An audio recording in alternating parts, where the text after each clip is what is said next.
This one's pretty dark and gruesome, fair warning. Now, you probably don't believe in zombies, or you might do, to be fair, but the people from this village almost certainly did. And not only that, they went to some extreme and very violent lengths to try and keep the undead at bay.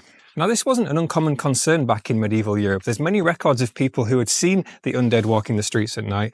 Not only that, there's well-documented steps, recommendations of what to do to stop it from happening again. And this is where it gets a little bit gruesome. Recommendation number 1, dig up the deceased in question. Number 2, decapitate the person.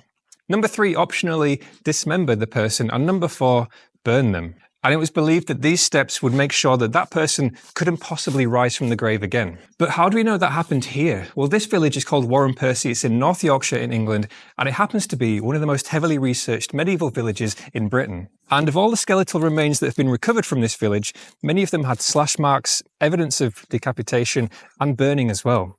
Now, there is one other plausible explanation for all of this. I'll give you a couple of seconds to try and guess. It's cannibalism. And whilst both of these are very much possible, the most likely explanation, according to the experts, it's the zombies. And to be fair to the villagers, they never did experience a zombie invasion, so all the steps they took, whilst maybe a little gross to us, as far as they were concerned, were a great success.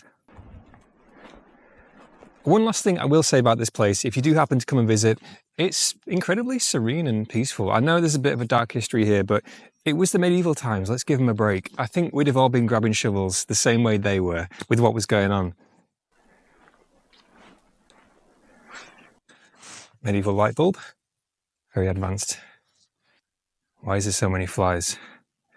That's a little bit unnerving after spending the last 30 minutes talking about dead bodies. I kind of want to know what's in there now. Okay, I know it's gross, and this is nothing really to do with the video, but I gotta know, why is there so many flies here? There's gotta be something in there. This whole place is boarded up, apart from some windows on the back side at the top. And I happen to have brought my mega stick.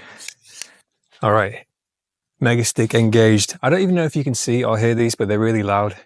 It's not wasps or bees, it's just flies. They're so noisy. It sounds like a horror film, honestly. Anyway, the windows around here. Let's go see. This is probably going to be a massive anticlimax. I think we can reach those. Nobody's going to be in here, right? I'm starting to creep myself out anyway. Off you go. Oh, it's not quite long enough. Maybe if I jump.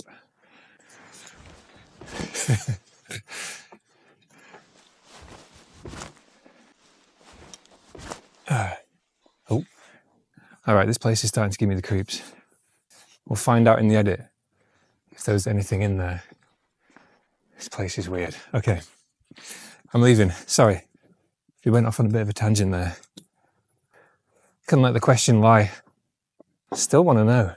There's got to be a body in there or an animal or something. There has to be. Maybe it's best not to know. That took a twist, didn't it? Let's get the hell out of here. See you later, Wharram Percy.